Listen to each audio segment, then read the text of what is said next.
Maharashtra today 24 news सत्य परिस्थितीचा सविस्तर आढावा। अकोट नगरात प्रशासनिक निष्क्रियता की जातीवादाचा प्रभाव, रस्ते बांधकामातील पक्षपातामुळे नागरिकांमध्ये नाराजी। अकोट नगरपालिकेच्या कार्यपद्धतीवर गेल्या काही दिवसात गंभीर प्रश्नचिन्ह निर्माण झाले आहे। नगर परिषदेतील निष्क्रियता आणि जातीय पक्षपाताचे आरोप उघडपणे पुढे येत आहेत। सूत्रांच्या माहितीनुसार मुख्याधिकारी यांच्या निष्क्रियतेमुळे किंवा पक्षपाती दृष्टिकोनामुळे शहरातील काही भागात विकास कामे ठप्प झाली आहेत। विशेषतः टडोकारपुरा ते धारुळी वेस या मार्गावर हा भेदभाव स्पष्टपणे दिसून येतो, जिथे एका समाजाच्या घरांना वगळून उर्वरित रस्ता तयार करण्यात आला आहे। या रस्त्यावरील दुर्लक्षामुळे एका शाळकरी विद्यार्थिनीचा अपघात झाला असून तिच्या हाताला गंभीर दुखापत झाली आहे।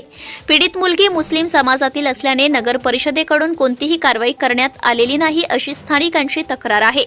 नागरिकांचं म्हणणं आहे की जर ही घटना इतर समाजातील विद्यार्थिनीबाबत घडली असती तर आज नगर परिषद कार्यालय आंदोलनकर्त्यांनी गजबजले असते आणि अनेक वृत्तपत्रांच्या हेडलाईन बनल्या असत्या। मात्र प्रशासनाची शांतता आणि दुर्लभ जनभावनांना दुखावणारी ठरत आहे। प्रशासनाची शांतता आणि दुर्लक्ष जनभावनांना दुखावणारी ठरत आहे।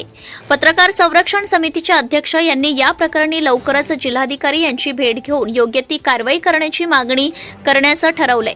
आगामी निवडणुकीच्या पार्श्वभूमीवर प्रशासनाने निष्पक्षता राखून सतर्क राहणे अत्यावश्यक आहे। जातीयतेला प्रोत्साहन देणाऱ्या घटनांकडे दुर्लक्ष केल्यास गंभीर परिणाम संभवतात। अकोटसारख्या संवेदनशील शहरात प्रशासनाने तात्काळ दखल घेऊन पीडितेला न्याय मिळवून द्यावा, अशी मागणी नागरिकांची आहे। Maharashtra today Marathi bureau report, Zafar Khan, Akot, Akola. माझे नाव आनंद शंकर ढगे, राहणार वजीरगाव, आम्ही सर्व वजीरगावातील आहोत।